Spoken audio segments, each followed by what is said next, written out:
Baik, sebelumnya Assalamualaikum warahmatullahi wabarakatuh. Waalaikumsalam. Salam sejahtera untuk kita semua. Om Swastiastu, salam Rahayu. Terima kasih rekan-rekan, selamat datang di halaman pojok ini di Nalar Institute. Sesuai dengan agenda kita adalah pojok kebijakan.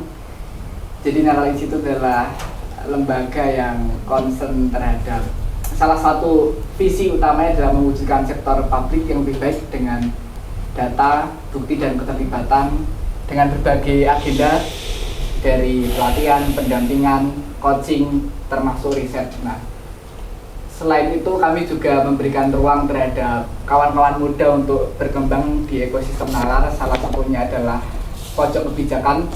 Jadi memang program ini diberikan atau ditujukan untuk kawan-kawan muda baik di sektor publik, swasta maupun NGO maupun di komunitas agar bersama-sama tumbuh berkembang dan memahami kebijakan publik secara utuh dan kemudian mendorong pembangunan kebijakan dengan penuh keterlibatan. Nah, di sesi hari ini adalah seri keempat di pojok kebijakan. Selamat rekan-rekan sudah kepilih hadiah dari Jakarta jauh-jauh kembali ke Jogja ya Mas ya. Ya. Setelah seri ketiga, di seri keempat ini kita akan mengulas mengenai tantangan manajemen talenta aparatur sipil negara atau ASN. Banyak hal yang melatar belakangi ini. Tentu Republik ini punya tantangan untuk mengelola sumber daya manusianya, khususnya anak-anak muda, apalagi di sektor publik gitu.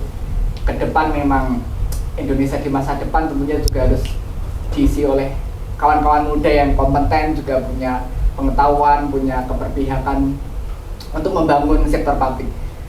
Isu atau manajemen talenta juga menjadi salah satu agenda utama pemerintah Indonesia, tentu dengan banyak tantangan pekerjaan rumah gitu. Perbincangan ini semakin aktual ketika beberapa minggu lalu kita mendengarkan gonjang-ganjing bagaimana pejabat publik menjadi framing utama hampir di semua kanal media ya, dari perilakunya, kehidupan yang terkesan hedon dan sebagainya gitu. Kalau kita merefleksi lebih jauh, sebenarnya ini kan sangat erat dengan manajemen talenta ya, bagaimana mereka direkrut, bagaimana mereka berkembang, soal insentif, soal pengembangan diri dan etik lain sebagainya gitu. Nah, di sore hari ini kita kurang lebih akan membahas itu. Sudah hadir di tengah kita mentor sekaligus empu yang senantiasa menemani pojok kebijakan kita. Selamat menjelang sore Mas Yanwar Nugroho. Sore Joko, terima kasih. Karena anak senja ya, jadi sapanya selamat senja. Selamat senja. Dan terima kasih sudah hadir. Kita kurang lebih selama 1 jam ke depan sekaligus ngabuburit akan membahas itu semua dengan Mas Yan. Saya ingin memulai kemudian dari Mas Yanwar. Sebenarnya konsep manajemen talenta itu dari mana asal usulnya? Kenapa kemudian gagasan ini lahir? Dalam konteks seperti apa kemudian ini berkembang itu? Kita mungkin sebagai pembuka untuk keilmuan itu, sekaligus kita akan belajar pengalaman panjang dari Mas Yanwar di sektor publik itu. Monggo. Terima kasih Mas Joko. Selamat sore semuanya. Assalamualaikum warahmatullahi wabarakatuh. Selamat datang di Nalar dan selamat datang di rumah saya. ini rumah saya. Jadi memang acara pojok kebijakan kalau di Jogja diadakan di sini. Biar nggak repot lah kira-kira kita, tapi karena itu agak terbatas tempatnya, saya belum terpikir untuk nambah lagi, tapi kira-kira kita ngumpul di sini bareng-bareng ya. Ini pertanyaan dari Joko tadi untuk memulai manajemen talenta ini. Ini konsep yang di Indonesia muncul terutama di tingkat nasional begitu ya, dari tahun 2019 oleh Bapak Presiden saat itu digulirkan sampai tahun 2018. Jadi waktu itu penugasannya, saya masih ingat, saya sedang ada di Georgia dengan Pak Muldoko. Tiba-tiba Pak Muldoko menunjukkan ke saya link berita. Ini kita dapat tugas dari Presiden ini. Dan saya baca tugasnya. Akan dibentuk Lembaga Manajemen Talenta Indonesia dan KSP yang ditugaskan membentuk. Saya masih ingat persis, saya dan Pak Muldoko sedang makan pagi di Georgia. Georgia Eropa ya, bukan Georgia di Amerika. Saya bilang, wah ini gimana nih Pak, itu bulan Juli tahun 2018. Maka pulang ke Indonesia, kemudian baru mulai pembicaraan. Nah sejak itu konsep ini bergulir sana sini. Karena itu semua dokumen itu kemudian jadi tidak jelas. Ini arahnya kemana begitu kan. Jadi saya tadi sudah berpikir, ini kalau saya tunjukkan dokumen yang saya siapkan, dijadikan rujukan nanti keliru. Saya nggak tahu sekarang perkembangan terakhir bagaimana. Semua KL masuknya berbeda-beda. Karena manajemen talenta itu sebagai satu konsep dengan sebagai sebuah praktek dalam lingkungan birokrasi pemerintahan ini, kalau saya sebut berbeda mungkin nggak terlalu tepat, tetapi begini, multi tafsir, itu paling gampang itu. Saya akan mulai. 2018, ketika Presiden menugaskan KSP menyiapkan manajemen talenta, saya ingat Presiden merujuk, ada 2 orang yang dirujuk Presiden, satu Zohri, yang kedua seorang pemain musik anak-anak, Andreas. Dan Presiden bilang, kalau kita punya 100 Zohri, kalau kita punya 100 orang seperti Andreas, Indonesia itu akan ikut terangkat. Saya ingat itu. Jadi manajemen talenta saat itu digerakkan karena keinginan punya orang seperti Zohri. Pertanyaannya, Zohri itu disiapkan secara sengaja atau tidak oleh pemerintah? Atau kebetulan? Andrea itu disiapkan secara sengaja oleh pemerintah atau kebetulan? Itu pertanyaan. Kalau disiapkan, ada strateginya, itu beda cerita dengan kalau kebetulan. Oh, yang ngurus orang tuanya kok. Ketika dapat penghargaan, dapat prestasi, wah itu negara. Kan nggak lucu itu. Nah, ini pertanyaan yang paling mendasar mengenai talent, mengenai talenta. Negara mengatakan bahwa kita juga sudah ngurus ini dengan Pelada, Pelatnas, kita bikin PON gitu kan. Tapi kenapa hasilnya seperti Zohri itu yang sporadik? Ya kan? Tidak ada hasil yang sistematik gitu. Nah, ini pertanyaan besar memang karena mengurusi orang. Tapi singkatnya, dari Juli 2018 sampai dengan 2019, konsep manajemen talenta jalan.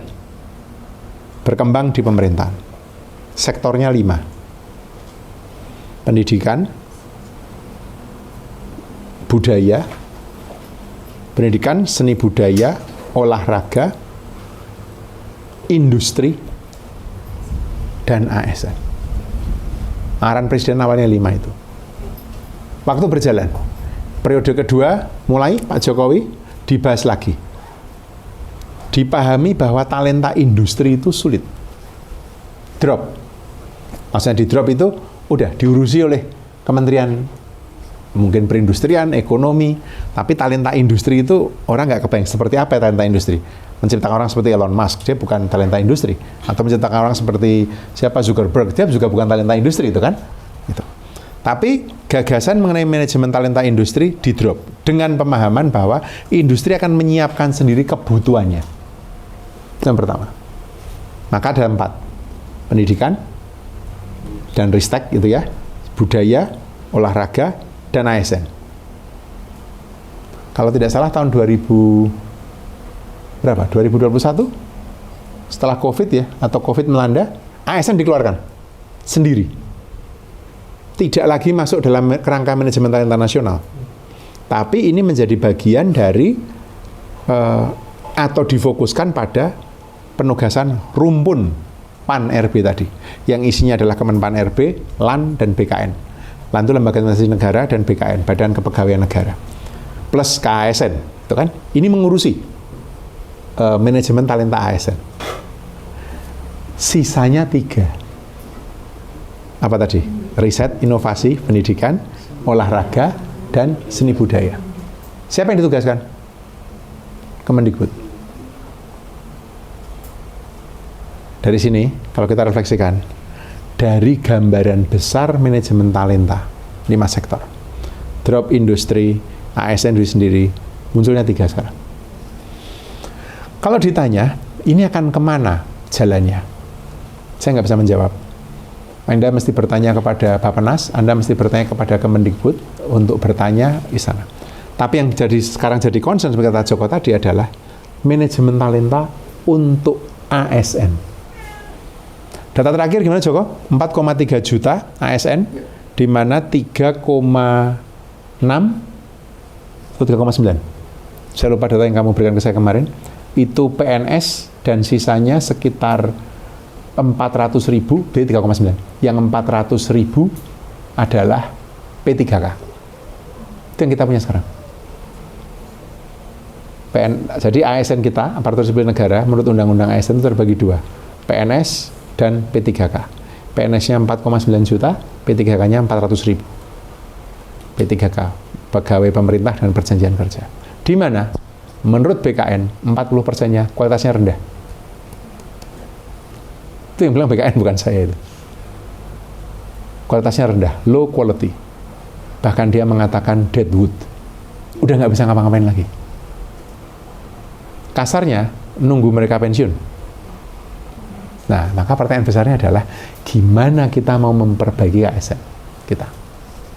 Persoalan manajemen talenta kita addressing elephant in the room ya.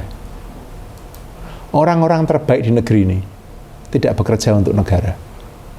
Mau diakui nggak itu? Kalau kita denial ya susah maju. Orang-orang terbaik, orang-orang paling pintar di negeri ini nggak bekerja untuk negara. Ya nggak? Itu masalah paling mendasar tuh. Jangan kecil hati kalau Anda bekerja untuk negara. Saya juga bekerja untuk negara ya. Tapi coba kalian pikir baik-baik. The best talent in this country, they are not working for the country. Celaka nggak? Mereka kerja di mana? Sektor privat. Kerja di mana? Jadi wira swasta. Jadi, yang bekerja untuk negara, mau jadi PNS, mau jadi tentara, mau jadi hakim, jadi you name it. Ngomong apa adanya ya, itu second best. Dan kita membiarkan negara kita dijalankan oleh orang-orang second best ini. Bukan the best, second best. Itu loh yang paling mendasar. Nggak ada satupun yang berani ngomong terbuka seperti ini. Saya ngomong di sebuah rapat kayak seperti ini. Wah ya nggak gitu Pak, ya denial ya. Sudah, denial mau susah gimana? Nomor satu masalah yang kita hadapi paling besar. Nomor dua, manajemen talenta itu terkait dengan satu, rekrutmen, dua, pengembangan. Jadi pengembangan itu career development. Pertama rekrutmen, career development. Ketiga, penempatan, deployment. Keempat, retainment, ditahan di situ.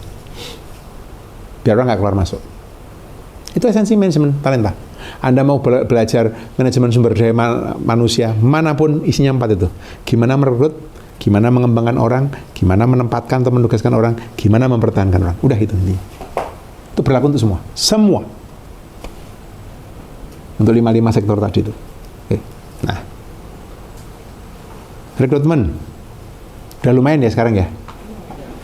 Basis komputer ya kan. Anak presiden aja nggak keterima, nggak apa-apa ya kan. Ingat nggak? Yang nggak terima itu juga Kahiyang masalah ya. Kahiyang lamar anak Presiden Jokowi waktu itu dia masih wali kota Solo atau gubernur DKI, nggak keterima. It's good. Maksudnya bukan good dia nggak keterima. Good sistemnya sudah lebih bagus ya kan rekrutmen. Pengembangan, cek. Siapa yang ikut diklat BIM? Siapa yang PNS? Selain 1, 2, 3, 4, 5, 6. Oh cukup banyak PNS. Sudah berapa kali ikut diklat? Kalau diklat BIM. Oke, pengembangan diri deh, pengembangan diri. Banyak. Setiap tahun pasti. Yang kalian pelajari apa? Cerita, ayo cerita. Terakhir sih tentang pembuatan kebijakan berbasis bukti ya Pak, dengan NTU, dengan Singapura. Jadi banyak perspektif baru yang masuk. Kan dari design thinking, yang macam-macam yang mungkin di Indonesia baru gitu loh. Pak, untuk membuat kebijakan tuh bisa loh dengan perspektif design thinking, macam-macam gitu. Nah, itu yang terakhir sekali saya ikuti sih. Udah berapa kali kamu ikut? Sering sih setiap tahun. Pasti ada? Tahun pasti ada dapat. Terus kamu aplikasikan? Dicoba. Dicoba dengan berbagai keterbatasan. Dicoba ya, kata kunci itu dicoba. Ibu. Dari Kakpin kejenjangan dari tingkat pertama sampai ke kemarin tingkat ketiga, kemudian di teknis fungsional. Sebenarnya kalau di ASN ini cerita kondisi real. Di birokrat kita itu ada kecenderungan keinginan untuk belajar dari teman-teman ASN itu rendah. Mengapa, Bu? Mereka tidak ada kebiasaan untuk transfer knowledge, kebiasaan untuk mau belajar, itu tidak ada. Saya katakan itu karena pengalaman saya di Pemkot ya. Kebetulan saya mencoba menerapkan atau menciptakan yang namanya corporate university. Ya, Corpus ya. Kota, kebetulan di Kemenku dan lain-lain sudah ada. Ini ingin bagaimana pengembangan seorang ASN di pemerintah kota bisa belajar dari manapun juga. Dan dia bisa mentransfer knowledge apa yang dia punya. Nah, ini hal seperti ini sangat rendah. Kamu coba untuk mempush teman-teman ASN untuk mau belajar, mau sharing seperti ini hanya orang-orang tertentu yang tertarik. Bagaimana kita mau mengembangkan? Oke. Lagi yang training sudah. Kamu banyak itu kemana aja, Mas? Ya, dulu saya di Kementerian Luar Negeri, Pak, sebelum di Kemenpan. Oh, dari Kemenlu dulu, pindah ke Kemenpan kemudian? Ya, jadi saya bahkan nggak ingat, tapi pengembangan itu kan bukan hanya di KAP. Yang termasuk yang saya alami sekarang, belajar itu juga pengembangan. Jadi pengembangan bisa formal, bisa informal, tapi saya kira itu banyak dan beragam, bisa dipilih oleh pegawai bahkan. Dan tentu harus sesuai dengan ini ya, dengan fungsinya apa. Ya, jadi ketika selesai pendidikan, apakah itu formal atau informal itu bisa diaplikasikan. Terakhir mungkin yang pengembangan yang berkesan itu dengan Koika, Pak. Dengan Koika, ya, Korea ya? Jadi mereka sharing terkait dengan project based policy dan itu bisa diterapkan. Jadi ya selain terkait dengan susah itu bisa juga mengembangkan networking dengan kolega dari luar negeri, Pak. Kalau di Klatpim, baru Ibu yang ikut ya? Di Klatpim 3? Ya, 3. Ini berarti rata-rata Anda sudah 4A belum? Belum, Pak. 3C. 3C. Ya. Ibu? Mbak? 4C. Sudah bisa apply jadi dirjen dong ya, deputi ya? S3. Supaya bisa lompat, bagus. Sudah 4C yang lain? Masih? Ya umbi sini. Ini umbi. Apa? 3B, 3C? Mau 3B, Pak. Mau 3B. Kamu? Saya 3B. Kamu 3B. Siapa lagi yang tadi? 3B. Oke, sekarang umurmu berapa? 27. Yang 3B tadi? 37. Siapa lagi 3B tadi? Saya CLTN, Pak. Jadi CLTN kamu. Jadi saya sempat 2 tahun. Sempat 2 tahun. Siapa lagi tadi yang 3B? Kamu loh, 3B juga? Iya. Berapa umur? Kira-kira? 30. Oke. Saya cerita ya, nggak usah saya sebut namanya ya. Mantan staf saya, dia 4C. Ketika dia ikut saya di KSP, dia waktu itu 4A, kemudian naik 4B. Tapi karena pindah ke KSP dari kementerian asalnya, itu tidak dihitung kenaikan pangkatnya. Jadi dia nggak bisa dipromot maju. Itu case 1. Sekarang staf saya ini asisten deputi di sebuah Kemenko, dan sekarang dia ikut di Klatpim 1.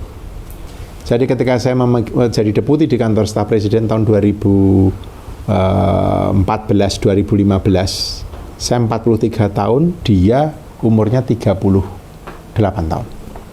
Saya bilang target dia, kamu ketika nanti umurmu sudah 45, saya bilang begitu, kamu harus aim menjadi eselon 1A. Dan itu hanya bisa kalau 4C. Saya ke Singapura. Saya ikut fellowship di Lee Kuan Yew School of Public Policy. Saya di sana. Karena fellowship saya itu di public services, saya ketemu berbagai orang di sana. Salah satunya Menteri PAN. Menteri PAN-nya setara dengan Menteri PAN-nya Singapura. Ngobrol saya dengan dia. Panjang dan ketemu. Saya 8 minggu saya ada di sana. Eselon 1 diangkat di mereka paling lambat usianya 45 tahun. Bisa lebih muda dari itu. Eselon 1A namanya Permsec. Permsec itu Permanent Secretary. Itu Eselon 1A. Jadi orang dijadikan Eselon 1 itu paling lambat 45 tahun. Dengan usia pensiun 65 tahun sebagai Permsec, dia punya waktu berkarya 20 tahun. Bandingkan kita. Jadi Eselon 1A umurnya 56 tahun, 58 pensiun. Tidak cukup berkarya waktu itu. Saya tanya, kenapa bisa begini, Pak? Dia bilang dari awal yang kita sebut dengan diklat itu programatik setiap orang. Jadi setiap orang itu punya cetak birunya. Kamu misalnya, kamu punya cetak birumu. Saya masuk umur sekian, pengalaman saya begini. Kalau saya mengikuti target, mengikuti skenario 1, yaitu sesuai dengan sesuai dengan urutan itu, maka 4 tahun sekali saya naik, ya kan? Maka pada umur sekian saya mencapai ini sekian. Kalau kamu intervensi pendidikan di sini, kamu mengumpulkan sekian jam, kamu bisa percepat sekian. Kalau kamu mempunyai target umur 45 menjadi Eselon 1, maka pelatihannya apa? Itu setiap orang punya cetak birunya. Setiap orang. Anda pasti akan mendebat. Kan Singapura negaranya kecil, ya kan? Saya tahu itu isi batin kalian tuh. Ini bukan soal negaranya kecil atau besar. Ini soal seserius apa aparatur sipil negara disiapkan. Saya hampir yakin kok, Anda nggak ngerti 5 tahun lagi mau ngapain. Tergantung penugasan, tergantung saya dikirim kemana, ya kan? Bukan begitu mestinya. Itu yang saya omongkan ketika saya deputi, ketika saya diminta ikut terlibat waktu itu. Masih memikirkan. Setelah saya bukan deputi, tentu saja saya hanya bisa memberi masukan. Tapi masukan saya tetap. Yang namanya cetak biru pengembangan diri, ASN, itu mutlak. Kalau nggak ada manajemen talenta. Rekrutmen sudah, pengembangan. Baru dari situ, kita bisa ngomong deployment. Sekarang yang sedang bingung di Kalimantan Timur. Saya ngobrolin dulu awan dengan pimpinanmu dulu, Pak Iwan Setiawan Angsat Maja itu. Cerita, Pak, antara formasi, kebutuhan yang dibutuhkan, dengan yang direkrut, dengan yang didapat, dengan penempatan, itu beda-beda itu. Di Kalimantan Timur yang banyak kebutuhan untuk pertambangan, itu ASN yang menguasai bidang itu kecil sekali jumlahnya. Jadi mismatch antara apa yang dibutuhkan dengan yang tersedia. Terakhir, retain tentu saja, ya kan, yang berkaitan dengan mempertahankan orang, mempertahankan di posisi tertentu. Apakah Anda pernah mengalami begini? Anda disiapkan dengan sebuah keahlian tertentu, dapat keahliannya, baru setahun dipindah. Saya mengalami soalnya, dan saya sakit hati itu sampai ke sana. Saya menyiapkan kebijakan satu peta. Pernah mendengar? Satu peta. Saya siapkan PMO-nya, taruh di Kemenko Perekonomian. Saya bilang pada Pak Wahyu saat itu, Pak Wahyu itu deputi, Mas, ini kita garapin Mas ya. Oh ya, kita siapkan Mas. Wah, garap. Terus kemudian di masing-masing kementerian, ATR, BPN, segala macam itu disiapkan. Belum eselon 3 berarti ya. Kalau eselon 2 itu direktur, eselon 3 itu kasubdit kan. Waktu itu belum ada fungsional. Di bawahnya kasubdit itu apa namanya? Yang eselon 4. Pelaksana. Yes, pelaksana lah. Dan atau Mas. Ini anaknya disiapkan ini, di training segala macam itu kan. Karena dia mau mengeksekusi atau apa. Jadi dipindah atasannya. Sakit hati betul itu. Itu terjadi itu. Mas sakit hati adalah, ya elah kita sudah invest waktu. Karena itu, saya tidak mengatakan orang tidak boleh dipindah, justru harus dipindah. Karena mobility itu meningkatkan kualitas, itu fakta. Dimanapun yang namanya mobility itu fakta. Tapi, cara pemindahan kita, itu mesti ada programnya, ada peta jalannya. Karena kalau tidak, kalau nggak sporadis, kemudian malah mengganggu keahlian pengadaan. Apa namanya? Procurement. Itu nggak gampang itu. Itu cerita ini sering banyak terjadi tuh di biro umum itu.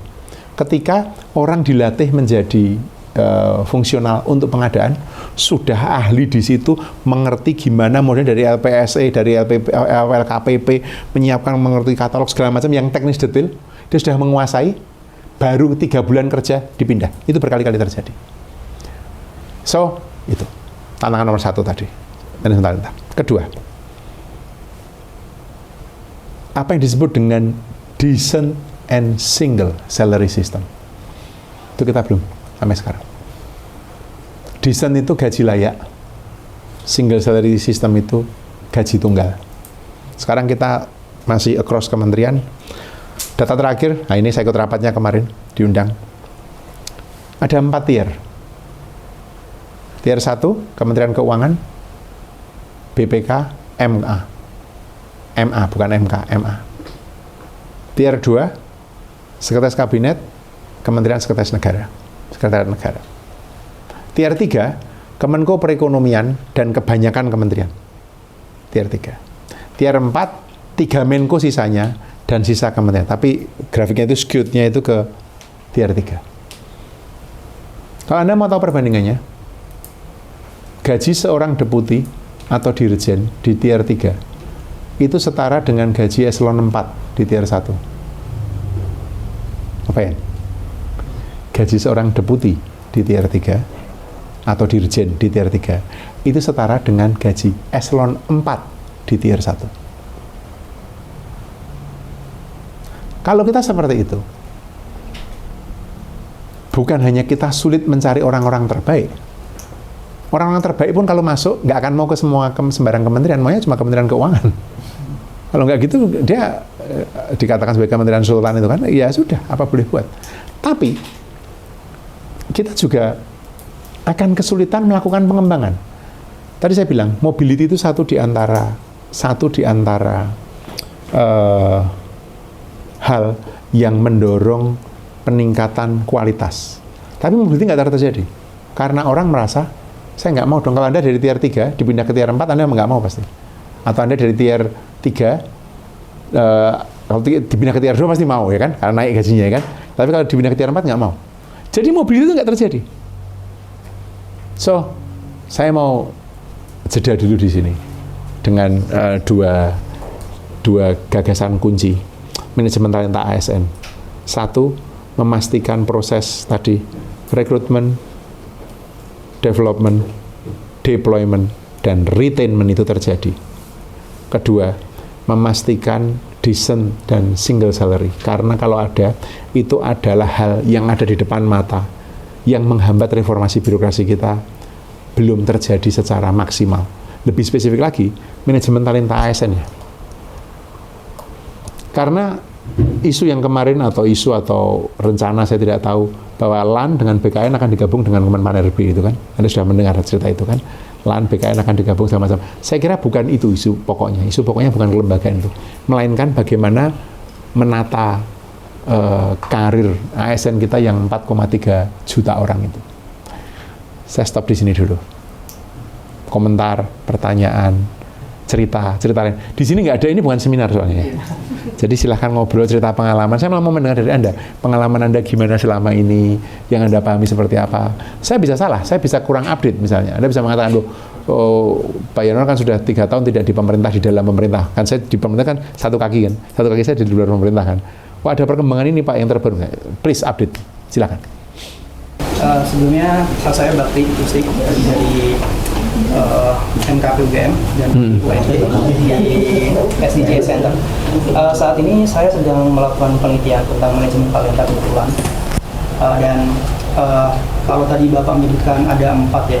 Kalau di referensi saya ada 3 sini, ada rekrutmen seleksi, kemudian pengembangan dan pelatihan, kemudian terakhir pemetahanan tadi.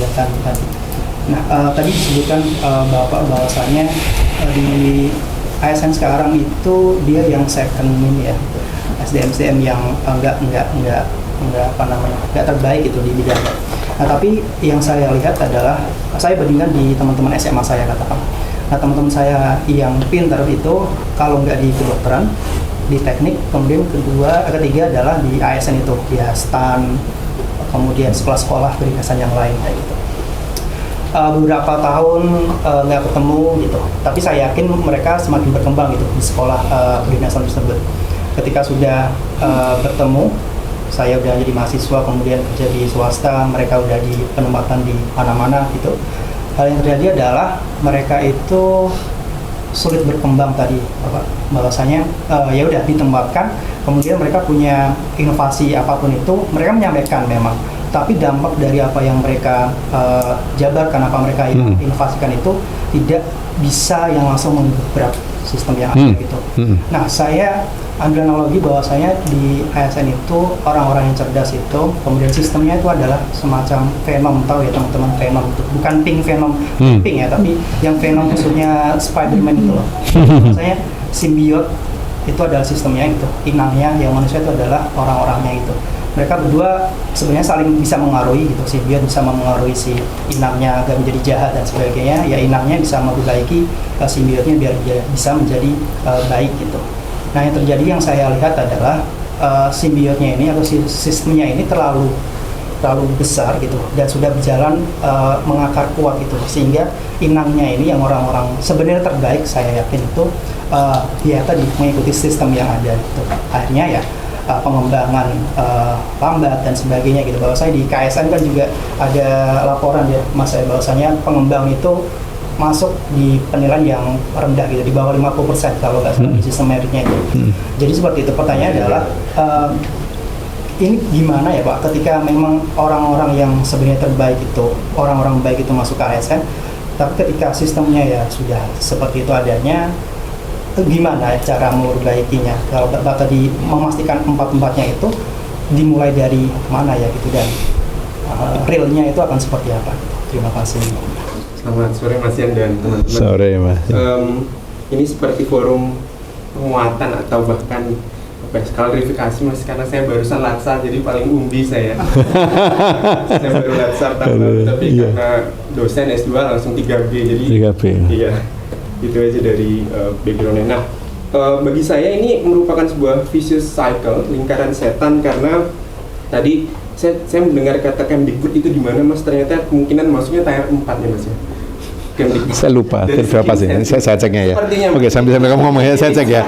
Saya cek tier berapa ini. Jadi saya mungkin mewakili rekan-rekan dosen ya untuk teman-teman ASN lain. Dosen ASN itu sampai hari ini yang saya terima dari negara itu hanya gaji pokok tanpa tukin. Tunjangannya?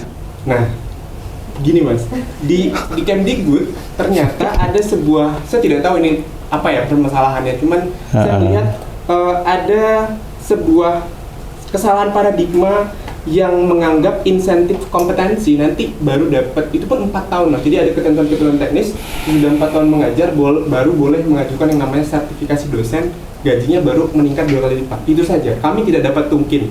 Jadi tendik-tendik lain mungkin dan karyawan di Kemdikbud di kementerian itu punya tukin sesuai grade jabatan masing-masing, tapi dosen tidak, karena dianggap bisa mengajukan serdos nantinya setelah 4 tahun. Dan itu pun ada antriannya panjang Mas. Jadi 4 tahun hidupmu itu cuma gaji pokok itu aja? Kamu tier 3? Tier 3 betul. Tier 3. Tapi dosen enggak Mas, ini salah satu loophole yang saya cermati sejauh ini. Nah, balik lagi tadi kenapa ini menjadi vicious cycle, ada beberapa teman-teman ketika penandatanganan SK mungkin waktu cari infonya di core dan segala macam kan lihat gaji tuh, aduh ada tukin PNS dan gaji pokok. Tapi setelah lihat penandatanganan SK CPNS dosen waktu itu yang tercantum memang gaji pokok, angkanya teman-teman bisa Google sendiri lah, lebih jauh dari UMR mungkin ya gitu. Jadi banyak akhirnya mereka memutuskan untuk tidak jadi masuk, padahal itu S2 dari luar banyak sekali Mas. Ya, karena mereka melihat wah ini dengan pendapatan segini nggak akan mungkin bisa hidup layak gitu. Nah, bagi saya itu menjadi kemudian vicious cycle yang kaitannya dengan yang decent and single salary system itu tadi Mas. Sebenarnya kemudian pertanyaan ke Mas Yanuar, bagaimana sih paradigma dan konsepsi penggajian di pusat itu? Mengapa yang diperbarui itu hanya PP-nya terus dan kemudian membiarkan kementerian masing-masing mengeluarkan SK menterinya untuk menetapkan tukin? Apakah itu ada kaitan dengan politik anggaran karena Kemen Sultan yang menguasai anggaran dan segala macam? Atau ada paradigma tertentu yang mengakibatkan gimana kita mau ngomong manajemen talenta, kesejahteraan aja masih tanda kutip gitu Mas. Oke. Sebelum ada yang menjawab juga, ini saya bacakan ya. Tier 1 Kemenkeu, BPK, Mahkamah Agung. Tier 2 Sekap, Setnek. Tier 3 siap-siap ya. Kemenhub, PUPR, PAN-RB, Bappenas, Dagri, Perdagangan, Kominfo, Perindustrian, Pariwisata, Ekonomi Kreatif, Kemkes, ESDM, Kemenlu, Kelautan Perikanan, Kemendikbud Ristek, Kemenko Perekonomian, Pertanian, BUMN, BRIN, BKN, Kejaksaan, Badan Siber dan Sandi Negara, Lembaga Kebijakan LKPP, BMKG, Badan Tenaga Nuklir Nasional, BPOM, Arsip Nasional, Badan Intelijen Negara, BPS, BPKP, Lembaga Administrasi Negara, LAN, Mahkamah Konstitusi, itu tier 3. Tier 4, Kemenko Polhukam, Koperasi Usaha Kecil Menengah, Kemenpora, Agama, Pertahanan, Kemenko Pembangunan Manusia, PMK ya, LHK, Kemensos, Kementerian Desa, PDTT, PPPA, Ketenagakerjaan, Kemenko Maritim dan Investasi, ATR BPN, BIG, Badan Nasional Pengelola Perbatasan, BNPP ya, KPU, BNPT, Terorisme, Bawaslu, Lembaga Ketahanan Nasional, BNN, tier 4, BKKBN, LAPAN, Komisi Yudisial, Basarnas, terus Badan Standarisasi Nasional, dan Lembaga Sandi. Itu tier 4. Sudah kebayang ya? Oke, terus ada yang mau menanggapi tadi? Ini bagus tadi. Concern dia, kamu tadi merasa dikuatkan to some extent, karena situasinya seperti itu. Ada yang mau menanggapi? Silakan, Mas. Setelah itu ke belakang. Ya. Terima kasih kesempatannya, Pak. Mungkin respon saja Pak ya, terkait dengan tantangan sama masalah manajemen talenta. Mungkin perasaan teman-teman di sini, terutama yang PNS nih. Tapi sebenarnya nggak cuma yang PNS juga, mungkin yang akan saya omongkan juga beresonansi ke banyak orang di sini. Jadi, kamu swasta ya? Saya PNS Pak. PNS, oke. KSN ya. KSN ya, lupa saya KSN kamu ya. Ya. Dari pengalaman saya kan tugasnya sehari-hari ini mengevaluasi penerapan semerik di manajemen ASN. Kalau menurut saya akar masalah dari manajemen talenta ini yang salah satunya yang paling besar, yang paling sulit itu adalah kepedulian pimpinan pucuk instansi terhadap manajemen SDM atau terhadap orang itu nggak ada. Kebanyakan mayoritas, saya nggak bilang semuanya, tapi mayoritas seperti itu. Jadi ketika kepedulian terhadap pengembangan manusia ini nggak ada, dilihat sebagai bukan suatu yang prioritas gitu, itu ya akhirnya beruntut, akhirnya nggak ada pengembangan manusia yang tadi manajemen talenta yang tadi Pak Yanwar ceritakan seperti itu, dari mulai pola karir yang tertata, decent salary dan lain-lain. Jadinya nggak terpikirkan seperti itu, karena mereka hanya memikirkan kalau biasanya kan karena pengembangan manusia itu kan ada lag-nya Pak ya. Jadi kalau kita invest ke manusia sekarang, itu kelihatan hasilnya 10 tahun atau 20 tahun ke depan gitu. Nggak bisa langsung kita invest sekarang anggaran jor-joran langsung negaranya maju, instansinya maju tuh nggak bisa, karena manusia itu ada lag. Benar. Nah, kebanyakan pimpinan instansi itu maunya yang langsung kelihatan, yang tangible. Kalau di daerah ya, makanya mainnya nggak usah di daerah, di pusat sekarang mainnya lebih ke infrastruktur fisik seperti itu. Yang jor-joran fisik gitu. Walaupun akhir-akhir ini bilangnya sih pengembangan sumber daya manusia diutamakan juga, cuma tetap aja kalau kelihatan dari anggaran juga lebih ke fisik. Itu yang terjadi di level makro, di level mikro, di level instansi ya tadi nggak ada keinginan untuk membentuk talent secara sistematis gitu, sehingga talent kita itu unggul yang dihasilkan manusia-manusia yang unggul, jadinya sporadis saja. Nah, bibit-bibit unggul yang ada di instansi ini akhirnya tadi nggak dikembangkan dengan baik mayoritas. Yang kedua yang juga memperkuat tantangan ini adalah pengelola, nggak semuanya Pak ya, kebanyakan terutama di pemerintah daerah gitu, itu bahkan tidak memahami itu sebenarnya manajemen talenta itu apa gitu loh, apa sih isinya, jeroannya, hakikatnya, esensinya itu nggak dipaham, nggak belum mengerti seperti itu. Akhirnya ya udah yang di atas nggak peduli, yang di bawah juga nggak ngerti. Iya, nggak ngerti. Sedih banget. Terus nggak peduli, bawah nggak ngerti. Kayak gini sebetulnya yang kita rasakan, itu yang banyak kita rasakan. Nah, mungkin pertanyaan saya ke Pak Yanwar sebenarnya ya Pak, gimana caranya membuat pimpinan-pimpinan, kan pimpinan pucuk instansi itu kan banyak kan majority of them kan political appointees Pak. Jadinya kan namanya political appointees ya nggak mikir, wah dia nih manusia nih harus dibangun biar 10 tahun depan maju, nggak. Mereka mikirnya kayak, kalau yang jahat ya gimana sih saya bisa mengembalikan biaya kampanye saya. Kalau yang baik ya gimana ya, kalau yang baik ya udah saya maunya yang kelihatan cepat gitu, infrastruktur, sekolah dan lain-lain gitu. Tapi ya maksudnya fisiknya yang diutamakan, tapi manusianya enggak. Nah, gimana cara menyadarkannya? Karena mungkin baik di Kementan maupun di Paguyuban Manajemen ASN itu susah sekali menyadarkan para manajemen puncak ini bahwa ya pengembangan manusia itu penting loh. Nggak bisa seenaknya digonta-ganti tadi seperti yang Pak Imar bilang, atau dimutasi seenaknya, nah tanpa melihat kinerja dan lain-lain itu. Dan yang terakhir mungkin komentar saya terhadap decent and single salary system.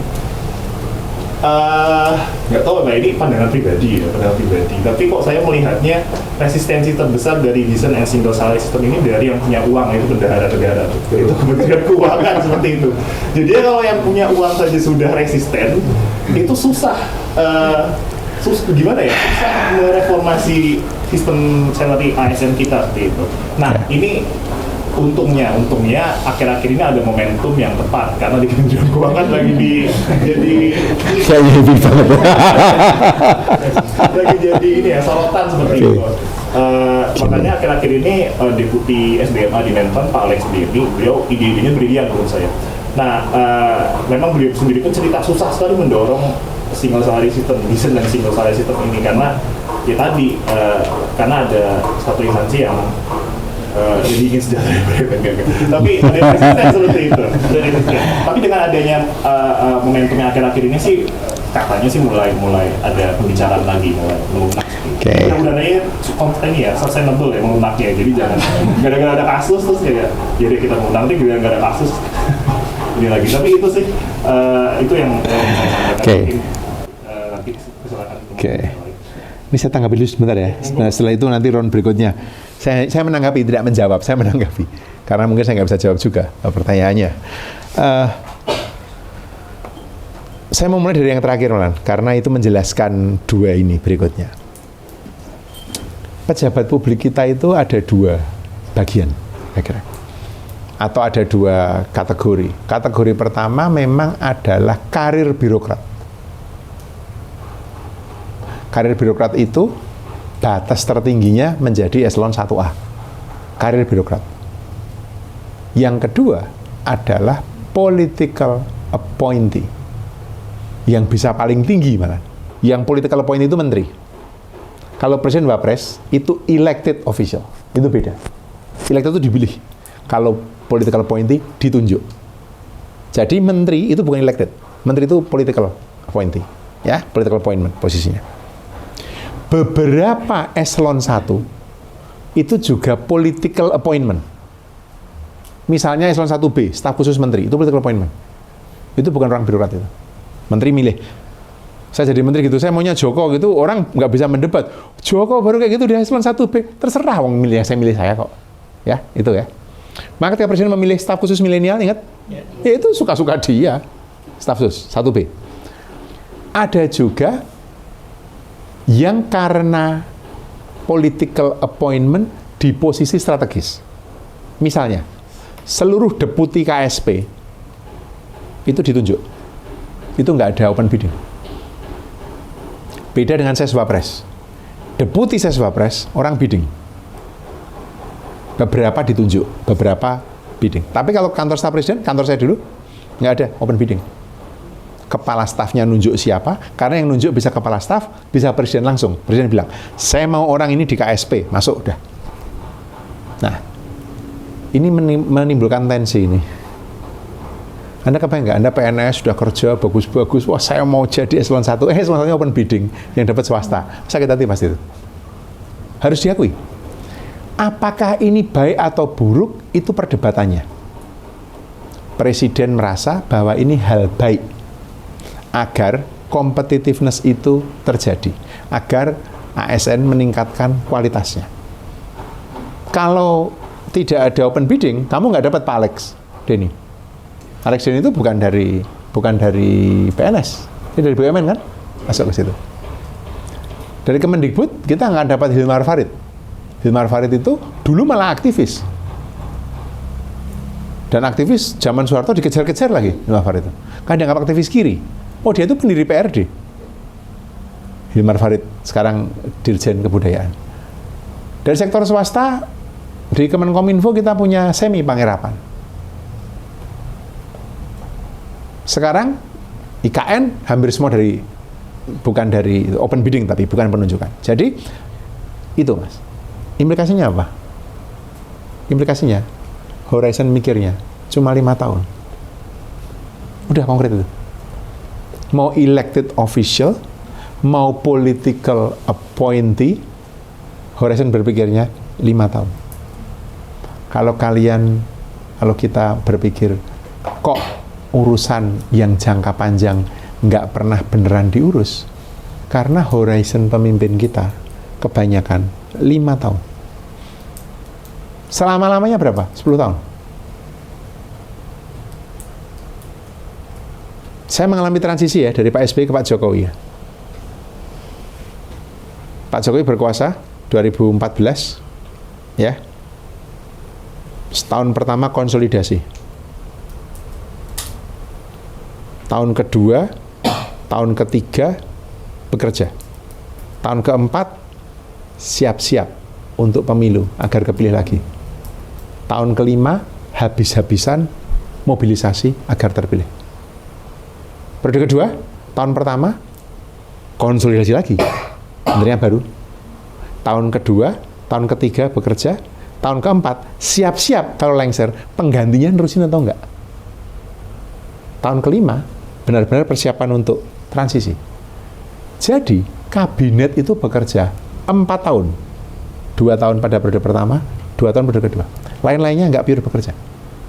Saya balik tadi ke Singapura atau saya ke Inggris. Sektor-sektor yang terkait dengan manusia, sektor hulu namanya, kesehatan, pendidikan, aparatur negara, itu tidak ditangani menteri politik. Singapura begitu, Anda cek. Inggris begitu, Amerika begitu, Anda cek. Maka kebijakannya sustain. Siapapun kepala negaranya. Kita enggak. Dari 3 itu, kesehatan, pendidikan, sosial. Jadi kalau kita bicara ya, sektor hulu itu ya isinya ya, pendidikan, kesehatan, sosial, UMKM, aparatur negara. Karena UMKM itu sektor informal, pelindungan Kemensos itu soal perlindungan sosial, kesehatan, pendidikan itu clear, kemudian aparatur negara, karena dia mengurusi sumber daya manusia, aparatur negaranya. Pendidikan. Kalau Menteri Agamanya NU, maka Menteri Pendidikan Muhammadiyah. Kalau Menteri Agama Muhammadiyah, maka Menteri Pendidikan NU. Baru sekarang diubah oleh Jokowi, Nadiem masuk. Ini wild card sini. Oke? Kementerian Kesehatan, untungnya selama ini profesional. That's good. Menteri PAN, politik, partai. Menteri UMKM, berdebat. Jadi kalau kita masih bisa menjaga area kementerian-kementerian yang sifatnya hulu tadi itu profesional, ada harapan mikirin sumber daya manusia agak panjang. Sini tadi ditanya kan, kalau kamu bertanya tadi, ini gimana Pak awareness pemimpin itu? Bukan soal awareness ini.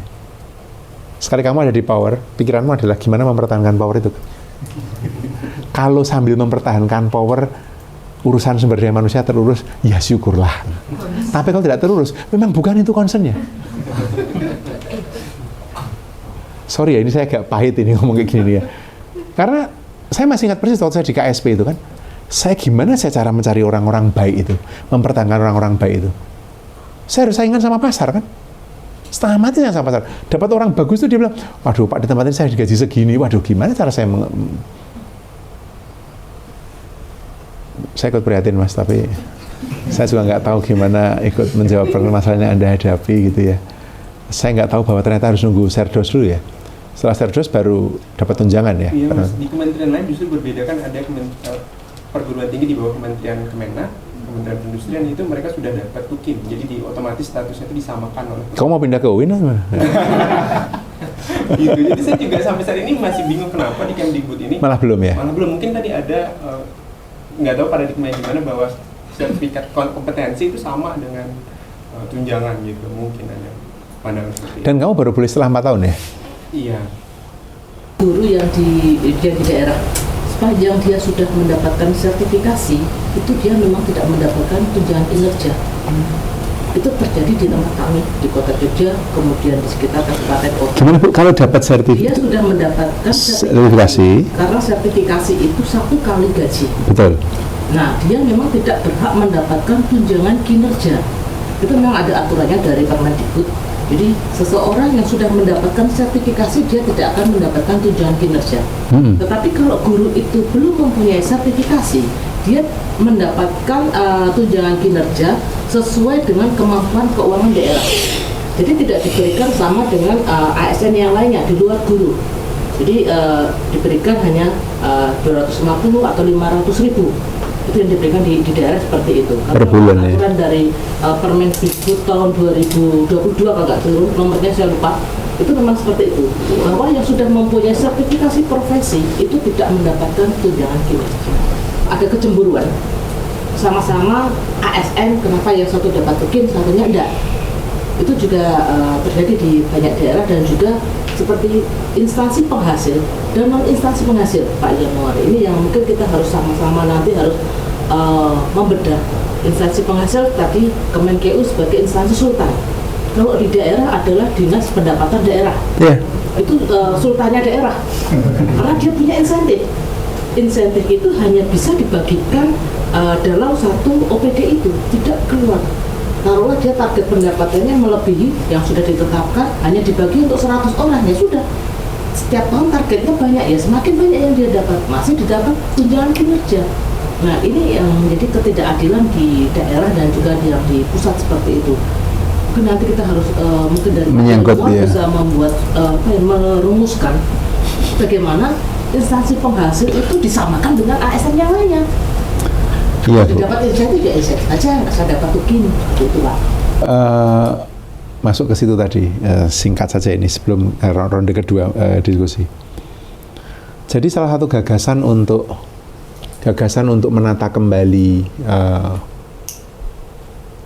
kementerian yang punya tanggung jawab atau kementerian yang berurusan dengan mobilisasi sumber daya keuangan itu begini. Dirjen Pajak dan Bea Cukai dikeluarkan dari Kementerian Keuangan, dijadikan satu badan, namanya Badan Penerimaan Negara. Ini praktek umum di negara maju. Di Inggris namanya Inland Revenue. Isinya pajak dan bea cukai. Set langsung di bawah Presiden. Terus, Dirjen Anggaran dikeluarkan dari Kementerian Keuangan, jadikan satu dengan Bappenas. Sehingga ada integrasi perencanaan dan penganggaran. Di semua negara maju tidak ada perencanaan itu ada rejim sendiri, penganggaran itu nggak ada di negara maju manapun. Di Amerika namanya Office of Management and Budget (OMB) di bawah kantor presiden. Di Inggris namanya Treasury, HM lagi matu, Her Majesty Treasury, langsung di bawah Perdana Menteri. Di Afrika Selatan namanya National Treasury. Di negara lain ada yang di bawah Kementerian Keuangan, ada yang di bawah Kementerian, tapi jadi satu yang namanya perencanaan dan penganggaran. Nggak boleh dipisah. Karena yang terjadi dipisah kayak kita ini, yang direncanakan apa, yang dianggarkan apa, nggak nyambung, bukan? Oke. Yang ketiga, Kementerian Keuangan dengan sisa eselon satunya itu tetap sebagai pengendali kebijakan fiskal. Lalu BPKP dan BPK dijadikan satu, Badan Inspektorat Negara. Jadi yang satu mendapatkan duit, yang satu merencanakan dispennya kemana, satu mengawasi, satu membuat kebijakan. Ini yang saya coba usulkan sejak di akhir zaman Pak SBY dulu, tidak fly. Kalau ada yang mengatakan tadi bahwa yang menghambat, istilahnya tadi Mas, menghambat reformasi birokrasi adalah Kementerian Keuangan, saya tidak bisa menolak seperti itu, karena memang kemudian sulit kan, karena nggak ada single salary.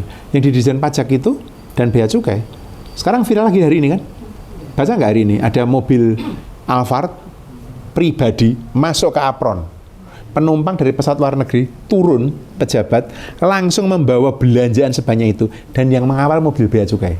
Jadi ini kok nggak karu-karuan, makin nggak karuan. Yang mengawal itu mobil Bea Cukai.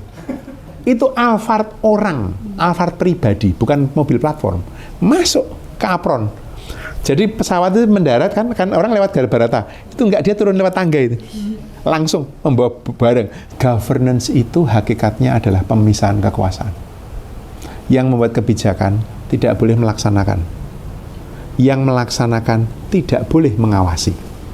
Kalau melaksanakannya itu imply mendapatkan resources dan membelanjakan, tidak boleh lembaga yang sama, tidak boleh orang yang sama. Kalau jadi satu ya kayak gini jadinya. in the case of Kementerian Keuangan, kebijakan harus dipisahkan dengan mobilisasi, dipisahkan dengan penganggaran karena mengeluarkan duit, harus dipisahkan dengan mengaudit. Kalau itu nggak terjadi, nggak bisa. Ini usulnya hanya usul simpel saja. Dan ini bukan usul yang tanpa dasar ya. Kajian pustakanya jelas, nggarapnya di mana seperti apa, sudah pernah dibicarakan kok dulu. Salah satu Alex itu salah satu orang yang sangat mendorong untuk single salary system. Sempat dipikirkan, kalau memang pajak dan bea cukai ingin sendiri, ya sudah ditarik misalnya. Tapi yang lain itu, misalnya kayak gitu, sempat ada diskusi seperti itu. Tapi kembali ke cerita tadi ya, saya kira salah satu hal yang mendasar dalam penataan kebijakan kita yang terkait dengan manajemen talenta, mudah-mudahan nyambung juga dengan tadi yang kamu angkat tadi ya, concern-nya ya. Saya kira-kira itu. Oke, kita ronde kedua, silakan. Ada yang mau sharing, ada cerita, silakan Mas.